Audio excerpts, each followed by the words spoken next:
Greetings, Cyberdogs and citizens of the Interpubs. This is ReNDoG coming at you in another episode of Minecraft Survival from the Hermitcraft server. How's everybody out there doing today, man? Oh, I'm in such a good mood, guys. It's a brand new week. It is miserably cold and raining outside, which means I get to play Minecraft all day, and that makes me one happy freaking man. Let me tell you something. I'm also very pleased to announce, my friends, that things have been going very well in the project of collecting all the reasonably acquired items in Minecraft for Hermitcraft Season 5. And I've made a little book over here that I wanted to show you. This is kind of like my diary that I'm keeping for all the items that I've already got a double stack of, or a double chest of rather. And as you can see, we've done a pretty good job so far. Unfortunately, and I think it's probably server lag issues that are doing this book is actually not recording the items correctly, so I might be missing a few. So those of you guys who are helping me keep track of the items we've collected, please pay attention today when I go and show you the Netherdrive. I want to show you guys all the items that we've got already in. I found another really cool way to actually signify that we have collected an item in the Netherdrive, which is kind of sweet. Can't wait to show you that. Now, guys, today we are going to be doing a little bit of fun stuff with regards to this project. Not going to do too much of the item collecting on camera because, of course, it is a little bit of a grind. But today I want to do some of the really fun items that I think that we can collect for the Netherdrive. So that should be pretty cool. We're going to start out here in the Scalabite processing unit, because this is actually a very interesting farm. One of the things that I've realized about this particular project, it's been kind of cool, going through all the items in Minecraft and figuring out how we're going to collect them. What I've realized is that our base, the netherboard, is actually doing a lot of the hard work for us. And all I really need to do is spend a lot of hours AFKing on the server, i.e. I go to bed and I just stay logged in. And that generates a lot of the resources that we need. The Von Butts Industrial Park over there is producing a lot of materials for us, of course. And as we can see in the book, that little farm alone has produced beetroot seeds, wheat, sugarcane, sugar, paper, potatoes, carrots, beetroot seeds, bread, I think, is in here somewhere too, but it should be. I don't know if I've made the bread yet, but yeah, the Von Butts Industrial Park will also be able to produce golden carrots. It'll be able to produce cookies, cakes, a whole bunch of other things too. And of course, all the other factories in our base are doing the same thing. The creeper farm is making TNT and obviously making rockets for us too. The dye farm is making for us yellow and red dye and orange dye, of course, and the flowers. The doom smelter is able to turn a lot of the items that we need into items that we need to store in the Netherdrive. Hey Impulse, what's up, my dude? And yeah, basically, the Netherdrive is doing the job quite nicely for us. Of course, when we first started this season, one of our goals was to collect all of these reasonably acquired items. That was one of the goals, and we set up the base to do so. So now the base is starting to kick in, which is really sweet news. Now, here at the Scalabite processing unit, I've also realized something very, very interesting about this particular farm. This farm is actually going to generate a lot of resources for us. If you've never seen this before, we've got a skeleton spawner down there. Those skeletons go all the way up a water vator. They fall down here. And I've done a little bit of a modification to the Scalabite farm over here. I have basically forced entity cramming, right? So I've added some blocks into the killing chamber, and that means all of the skeletons are gathering on one block, and when they reach critical mass, every new skeleton that lands down here is going to die because there's too many entities on one block, right? Now, what that means is that I can chill here AFK for hours on end and slowly but surely grind these skeletons down and slowly but surely collect all of the stuff that these skeletons can actually drop for us. Now, here's the very interesting thing about this particular skeleton farm. What I realized is that this farm is going to generate quite a lot of different items for us. We used to have an item destruction thing down here. I don't know what the official term for it was, but what we were doing was just collecting bones from this particular farm. We've got a sorting system over here that just filters bone into the gamma storage facility on the netherboard, but I've redirected all of the items into this double chest, and as you can see, we are collecting a ridiculous amount of items. I've already started the collection of all of these arrows over here, which is very useful. But of course, what these skeletons are also giving us are bows, leather armor, diamond armor, and a whole bunch of other stuff that we can potentially collect too, right? So with the bows, for example, even though it's going to be a little bit of a tedious task, in fact, we could probably do it with these helmets instead. What we can potentially do to collect a whole bunch of golden helmets is just use this farm to generate a whole bunch of fixed bows, although it's probably going to be easiest for us to make the bows. But with regards to the golden armor, that's going to be a really easy way to produce a double chest of golden armor, right? Because these skeletons, of course, are dropping this armor naturally, and all we need to do is a bunch of repair work, and eventually we'll be able to do that. That is, of course, going to save us a bunch of gold in the production of all of that golden armor. And it's going to make it pretty easy for us to actually collect all of those items. So that's kind of interesting. Skeleton farm, very, very curious. Of course, what the skeleton farm does too, which is very important, is produce a bunch of bone meal. And bone meal, for the task of collecting 350 items in Minecraft, is a surprisingly important little item. Because what bone meal does, of course, is facilitates the growth of trees. And of course, we're going to be cutting down all the different trees to get all of the different materials from the trees. And so it's really, really important that we get as much bone meal as possible for that. But bone meal is, of course, also used in the production of many dyes and many other items in Minecraft, which you only really become aware of when you actually start this process of collecting all of these items in Minecraft. So it's been a very interesting experience for me as a Minecrafter doing this particular project. And I've actually really enjoyed it so far. It's been one heck of a grind, let me tell you that, guys, but I really have been enjoying it, and the Netherdrive project is coming along really, really nicely. I've done a bunch more collecting out here too. I managed to get a double chest of pressure plates from all of the spruce trees that I've cut down, a double chest of spruce leaves, a double chest of buttons, a double chest of crafting tables, and a double chest of wooden trapdoors. That's pretty much all of the wooden items now done in the game, which is sweet. And what I want to do, though, is get, some of these item frames over here. So what I've been doing, guys, off camera for the last couple of days, which might explain why there hasn't been a Hermitcraft episode in a while, is I've been collecting all of these freaking items. Let me just get the buttons here are ready for us so I can show you what I've been doing. And I've been collecting items, just chilling, listening to some music, listening to some radio, watching some YouTube videos, and literally just mining. You know, it's Minecraft. I've been collecting loads and loads of items in Minecraft and been sort of recording them, of course, in the book and quill over here. But what I've been doing, and this was a suggestion made by one of you guys, which I thought was really awesome. Once we complete the entry, or the deposit, should I say, of a double chest of items into the Netherdrive. We're actually missing Beetroot over here. That is very annoying. Okay. I'm sure I actually completed this in the last episode. Did I actually not even finish that in the last episode? Wow. ReNDoG, where is your brain at these days, my dude? What in the freak are you doing? Let's get a few more beetroots over here. But yeah, once I have deposited a double chest of items into the netherboard, as you guys saw, I am representing that by switching up the sign on the chest for an item frame with the item that we've collected. And that is a very cool way for us to indicate that a double chest has been collected of the item. And eventually the entire Netherdrive is going to be filled up with the item frames of all the items that we've got, right? Which is pretty sweet. Now check it out. Let's do that together over here just to show you guys how I'm actually doing this. Where is Button?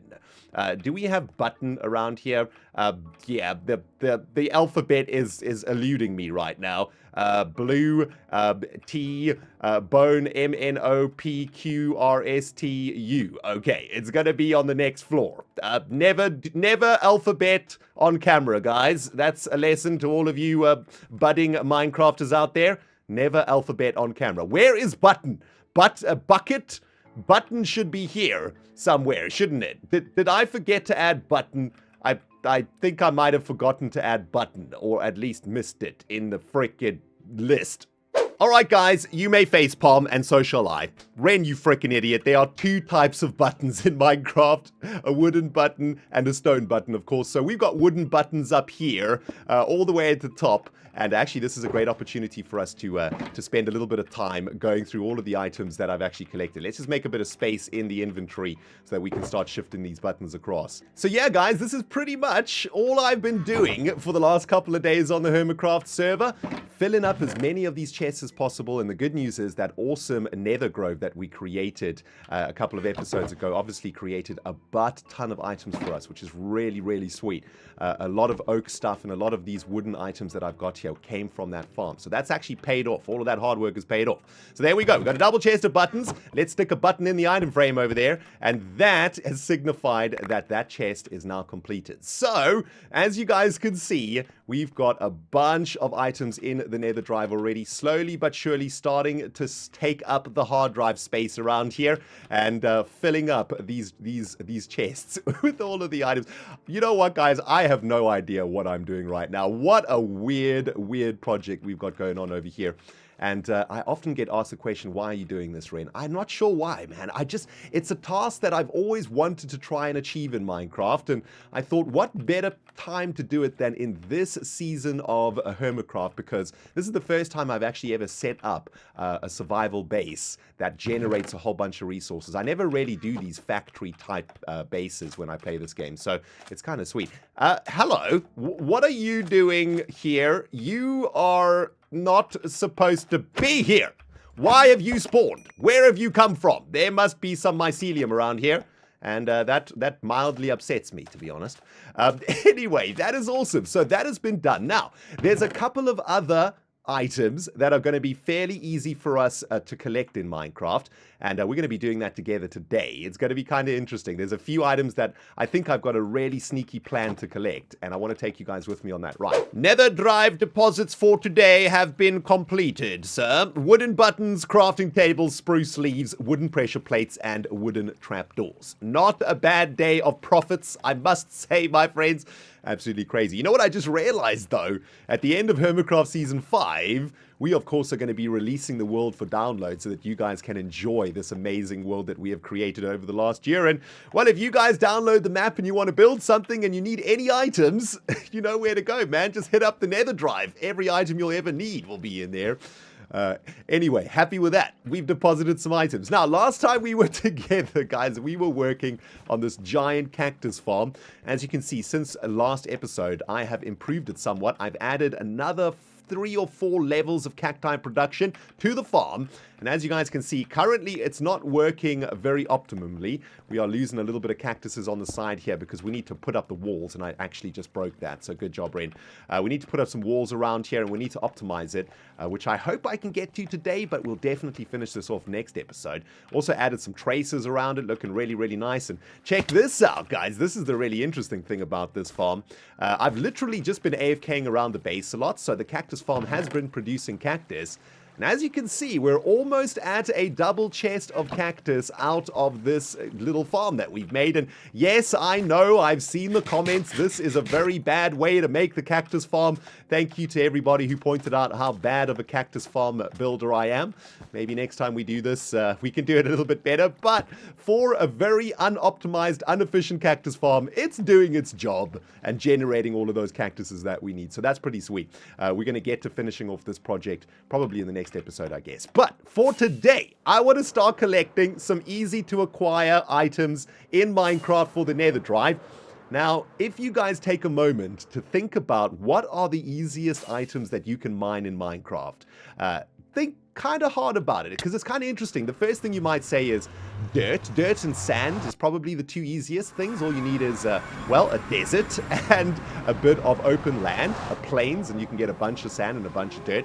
That is true, but I think that there are actually easier items to mine in Minecraft. One of those items being, well, netherrack, of course. All you need to do is get to the nether, have a decent pickaxe, and I reckon we could probably mine a bunch of netherrack in 10 minutes. We get a double chest of netherrack really, really quickly, right? So that's one of the items we're going to be collecting today. The same can be applied to magma cubes, or should I say uranium, because uranium usually is spawned in quite large quantities, and it's kind of easy to get that jazz if you just do a little bit of speed mining. Now, while I've been up here at the Nether Grove, harvesting all of these trees for the Netherdrive, I noticed something kind of curious, and I want to kick off today's collecting episode, I guess, by collecting some shrooms. Because, of course, at the very top of the Nether, you got all of these shroom deposits over here, which is kind of interesting. You just got a whole bunch of mushrooms growing all over the place, and this is probably going to be the easiest way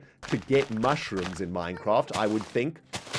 Instead of going to a swamp biome, for example, and collecting 2 or 3 mushrooms at a time, up here on the top of the nether, we've actually got ridiculous amount of mushrooms. Everywhere we look, we can see a patch of mushrooms, right? And all I need to do is have a couple of rockets and a elytra, and I need to, of course, take down the coordinates of this particular space over here so that I don't get completely lost. And I guess all we need to do is spend a little bit of time up here collecting all of these shrooms. Let me just get these coordinates over here, though, so that actually I don't completely lose myself at the top of the nether. 230 and about 0. Okay, so let's say 250 and 0. That's where we need to get back to.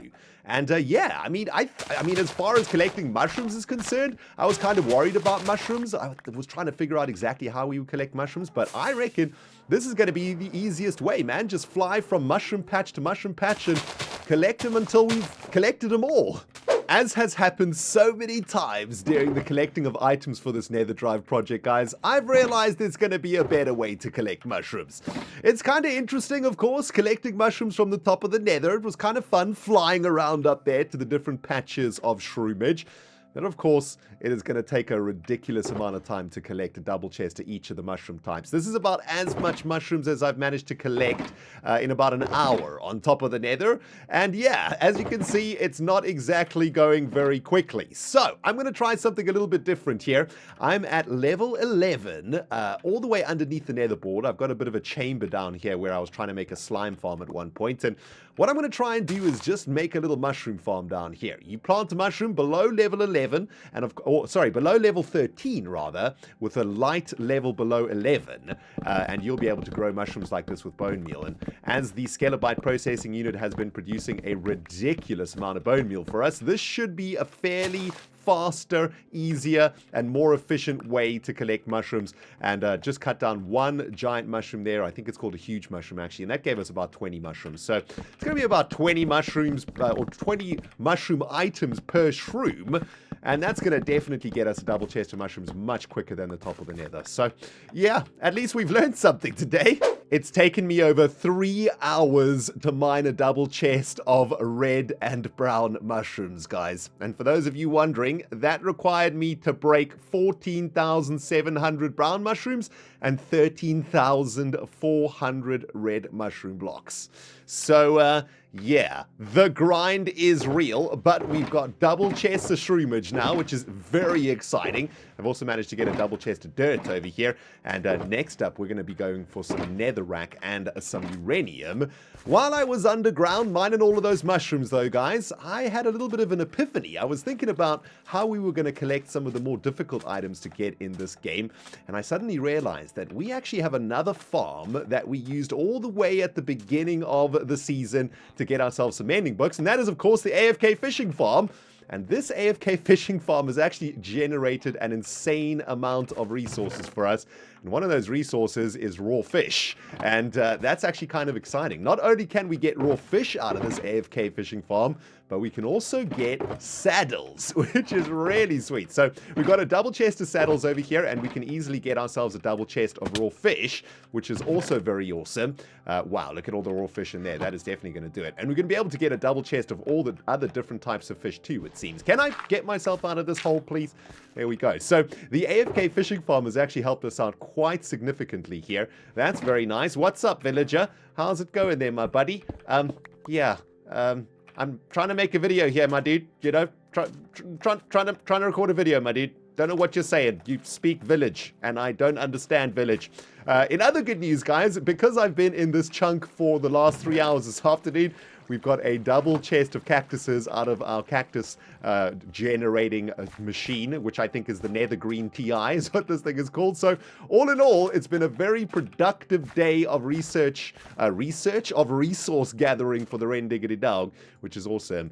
So yeah, let me make these deposits very quickly into the Netherdrive, guys. And then there's just a few more interesting items that I'd like to get. And it's going to be sweet. So in my mind, I thought that collecting a double chest of netherrack would be pretty easy. I kind of forgot about the fact that, well, they're ghasts in the nether. So This is probably not going to be as easy as I thought. Anyway, I've got a couple of shulker boxes out here to collect a bunch of netherrack and to collect a bunch of magma cubes, and I guess all I'm going to do is strip mine the living jazz out of all of this netherrack, and I suppose to give myself a little bit of a safer opportunity to not get blasted in the butt by some freaking ghast action, maybe I should just dig into the side of this mountain like this. And yeah, as you can see, man, we're going to absolutely race through this netherrack and get a double chest as quickly as possible. And then I need to go find some uranium deposits too, which is a little bit more dangerous because, of course, there's lava everywhere, and there's a little bit of lava in here too. That's just set me on fire. Okay, this is actually and probably not going to go as well as I thought, but I'm going to give it a go, guys. Let's see if we can get a double chest of netherrack without freaking dying. Who would have thought that collecting blocks literally from the depths of hell would be easier than collecting mushrooms in Minecraft? My goodness, guys. This has gone really, really quickly. Currently going through a couple of patches of uranium over here. Have already collected a double chest of netherrack down here. Super easy. And we've only got a little bit more uranium to get. Just probably about half a chest's worth of uranium to get this done. I guess I could probably get soul sand while I'm down here, but there's one more, well, there's a couple more items actually that I'm very excited to get with you guys for the last part of today's episode. So let me get all this uranium in the belly, and then we're going to be going to another very strange place to get ourselves a whole bunch of very strange items. And that's probably the last that we'll do collecting on camera. But yeah, it's been a fun day of mining and mushroom growing. And I really need to get my brain examined. What the freak am I doing right now, man? Here's a place we haven't been to in a while, guys. It's the Hermitcraft Season 5 Ender of Doom that killed me once before and I vowed never to return. Well, we are back here in the end at the Ender. For, well, a number of reasons, to be honest. Number one, to get ourselves some XP and repair our pickaxe and all of our tools that have been taken a hammering in today's episode. And number two, in the end, we can actually get quite a few items very, very easily. We're going to be able to get a double chest of ender pearls really quickly from the Ender, of course. But in the end biome itself, we can get a bunch of end stone very easily and a whole bunch of chorus fruit very easily too. So kind of awesome that we've got this resource to us for our current ridiculous mission to collect so much stuff in Minecraft. It's actually ridiculous. And I think I've almost got a double chest of ender pearls over here. Just a few more to add. Oh my goodness, really? Hang on. No pearls. Up equals no pearls. Down equals pearls. All right. Now I'm going to have to get a couple more ender pearls out of this bad boy. But yeah, it's been an absolutely crazy day, guys. I have been at it now for about 7 hours. And according to the diary, we've only managed to get, what, 1, 2, 3, 4, 5, 6, 7... Yeah, about 7 items for the Netherdrive. So we are running at about an item an hour right now, filling up the Netherdrive.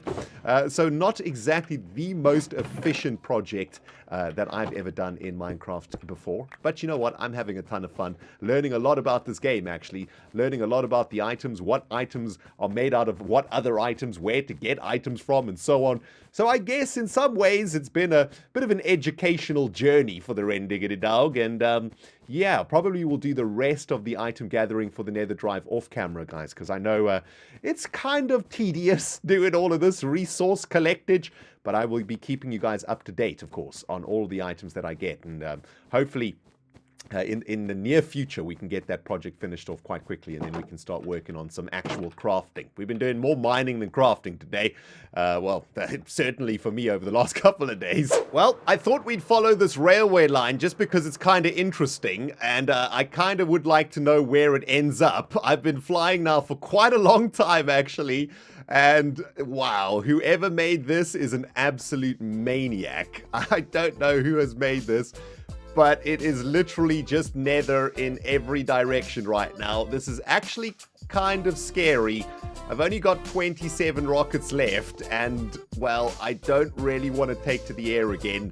I think I'm just going to carry on walking along this railway line and see where it goes. Hopefully it ends up on an Ender Island somewhere. That would be very, very good. Guys, I think I'm going to end the episode here because I'm actually kind of nervous right now about where we're going to end up and if we can actually get home in time. But I'll spend the rest of my evening collecting some end stone and some chorus fruit from the end for the Netherdrive, and I guess I'm going to say goodbye right now, trying to balance on this tiny little bridge. Who made this? What maniac has made this and made me want to go check out what's at the end of it? You are a freaking insane person, whoever you are. Anyway, guys, that's going to do it from me, man. Thank you so much for watching. Hope you enjoyed it. ReNDoG signing off, and we'll smell you all in the next episode.